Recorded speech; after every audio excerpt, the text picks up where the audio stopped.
Good evening and welcome to the virtual meeting of the Sacramento Regional Transit District for August 23rd, 2021.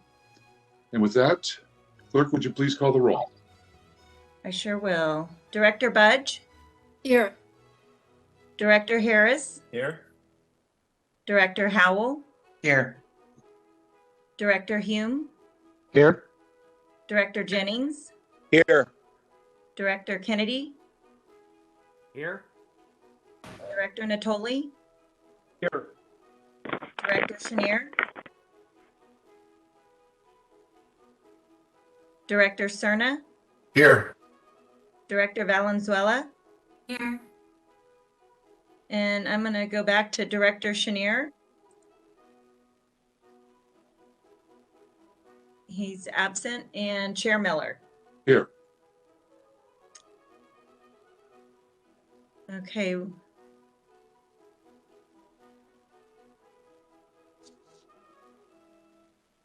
And with that, we have a quorum at 93 votes.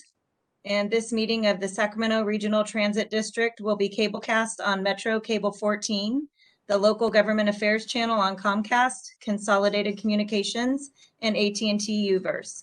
Today's meeting will air on Wednesday, August 25th at 6 p.m. and Thursday, August 26th at 6 p.m. on Channel 14 and webcast at metro14live.saccounty.net and is closed captioned. This meeting can also be viewed at youtube.com/Metro Cable 14. Thank you. Thank you. And with that, I'd like to ask everybody to turn their microphones on and join me in the Pledge of Allegiance. I pledge allegiance to the flag of the United States of America and to the republic for which it stands, one nation, under God, indivisible, with liberty and justice for all. We're getting better at that. Next item, please. The next item is the consent calendar, item 2.1 to 2.12. We do have one public comment for item 2.9 and a response from staff if you would like me to read that. Please. Item 2.9, resolution conditionally approve work order number 6 to contract for general engineering support services 2020 for the Watt I-80 Transit Center design project with Mark Thomas and Company, Inc. The comment is from Rick Hodgkins. I don't know how we intend or propose to design or even redesign the Watt and 80 light rail station, but however we intend to or propose to redesign Watt and I-80 light rail station, the one comment I would suggest carrying over from my previous comment on items not on the agenda is when we will announce auditorily what trains are coming in and from what direction. That if elevators are going to be out of order at that station, that we announce that auditorily over station public address systems. This way people will know that elevators will be out of order. Perhaps taking the stairs out and installing a ramp instead would be a better way to go if the elevator is going to be out of order. Not everyone can climb stairs fast enough, and that while there are ample places for criminals to hide and do their thing at the Watt and I-80 light rail station, maybe perhaps installing extra security cameras are definitely the way to go. Staff Laura Ham, Vice President of Planning and Engineering, responded to Mr. Hodgkins that both elevators are currently in service. The east elevator has been completely replaced. Construction will begin on the west elevator within the next month. The public will be notified before it closes. The replacement of the elevators will greatly improve reliability. When funding is fully secured, the current stairs will be replaced with an upgraded and open stairwell. Thank you, Tabitha. And with that, I'd entertain a motion for the consent calendar. So move it. I have a motion by Director Jennings. Second. Second by, I think, Director Vice Chair Kennedy. Howell. I think it was Howell. Director Howell is the second. Would you please call the roll? Yes. Director Budge? Yes. Director Harris? Aye. Director Howell? Yes. Director Hume, Aye. Director Jennings, Aye.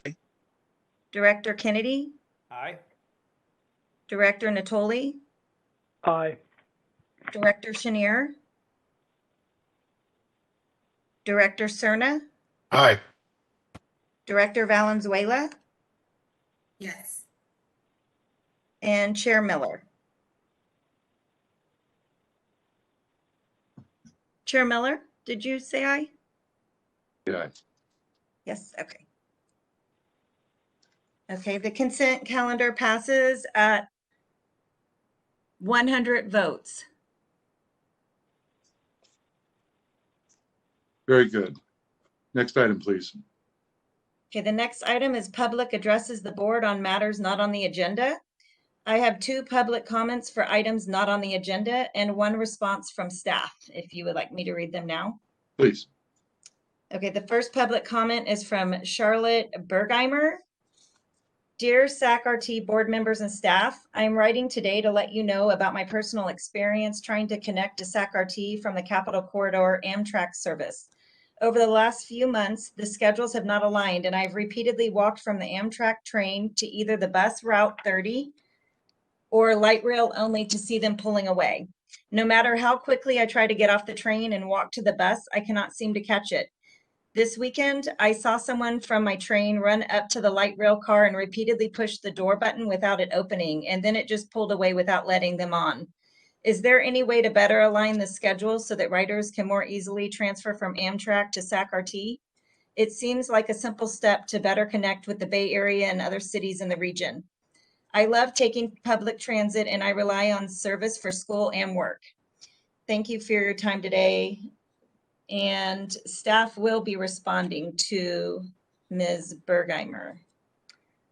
The second public comment is from Rick Hodgkins. To Chair Miller and members of the board. This is having to do with the workshop that was held last Thursday. This is with regards to the plates at the beginning and end of all 20 low-floor light rail cars by Siemens. They should all be painted yellow and have raised bumps so that blind people know what they are. Hopefully that those board members and staff who attended last Thursday's workshop know what I'm talking about. I meant to attend last Thursday night's workshop virtually, but that was sidetracked. The other item which is of concern to me is the network draft plan of our long-range transit plan. I submitted to James Drake my feedback on our long-range transit plan, particularly regarding our new bus terminal at Sacramento Valley Station and with the redesigning of all of our light rail stations as we move to accommodate low-floor light rail vehicles. First, that there are to be braille maps for blind people. And second, that there ought to be audible announcements letting people know when the next train comes and in which direction. And as always, everything must be accessible to people with all disabilities, including those that are blind. That is all. Staff Laura Ham, Vice President of Planning and Engineering, has responded to Mr. Hodgkins. The tile will be safety yellow and include raised and deductible domes. And SAC-RT is also evaluating options to make audible announcements and provide other information to passengers with disabilities about boarding location once the new light rail vehicles are placed in service. And that concludes the public and staff comment. Thank you. Next item, please. The next item is the general manager's report, item 8.1.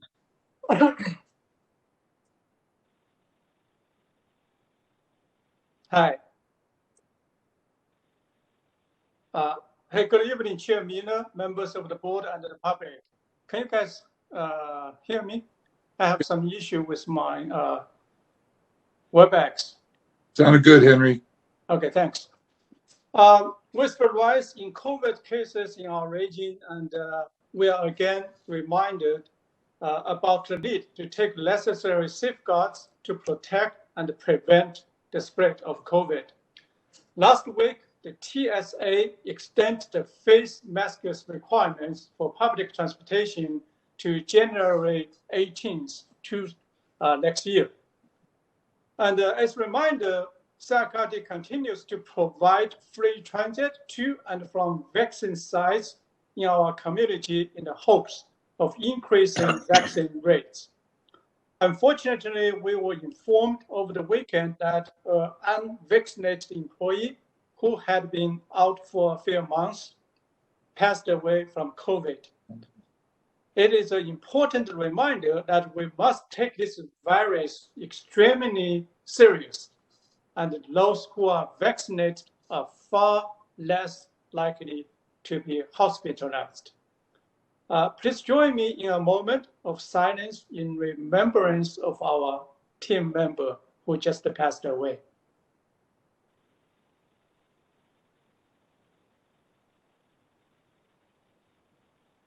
Then I would like to begin my comments by providing a follow-up update on the safe parking item the board was briefed on last meeting. It's the August 10th Sacramento Council meeting. The city unanimously adopted a master plan for homeless siting, identifying about 20 potential locations. The city's plan identified 3 Sacramento Library Park and Ride locations as potentially sites for safe parking: Franklin, Florence, and Roseville Road library stations. Sacramento has met with city staff to discuss the plan and is reaching out to the community, residents, business, and other stakeholders.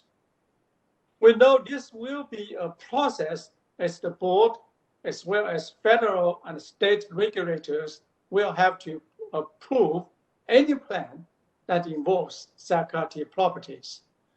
We will bring this item back to the board with further updates at upcoming meetings.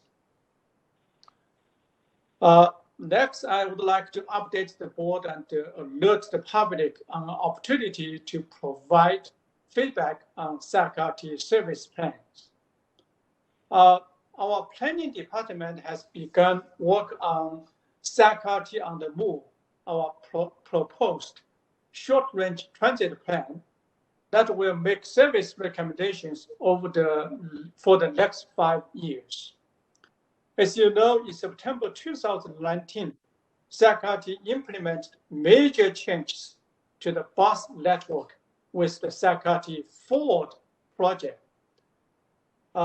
Every bus route had changes at that time, and many shift to a more frequent service 7 days a week. In 2020, the COVID-19 pandemic opened transit service and changed travel patterns everywhere. With new bus network implementation, we will examine the data to see what is working and what is not, in addition to impacts from the pandemic. Sacramento will use the data and has conversations with stakeholders and the community to establish where we go from here. The draft plan will be available in the coming weeks, and we will be actively seeking public comments this fall. Another way the public can get involved is by signing up for our upcoming 2021 Transit Academy. We're currently seeking applicants for our 4 classes course, which starts on October 5th. Sacramento's Transit Academy will include presentations, Q&A, and interactive discussions, and behind-the-scenes field trips, including Siemens Mobility to say new light rail car manufacturing, a transit-oriented development project, and Sacramento bus facilities. We had a successful class of over 60 participants in 2019, and we're glad to resume the academy after a 1-year delay due to the COVID. Switching to the next topic, last fall, board created the ad hoc real estate committee to discuss the status of Sacramento's facilities and to come up with a comprehensive plan for the district moving forward. The committee has discussed the state of the existing Edmond campus and outdated facilities, efforts to upgrade Sacramento facilities, timeline on potential purchases and sales of properties, existing capital funds, and what options are available to meet short and long-term cash needs. Sacramento team has been working to create a comprehensive plan to bring back to the ad hoc committee and the board.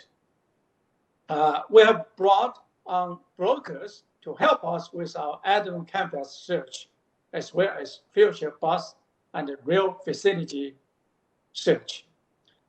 And staff will work with the team and examining current market conditions and weigh the pros and cons, cost analysis, and numerous other factors before making recommendations to board.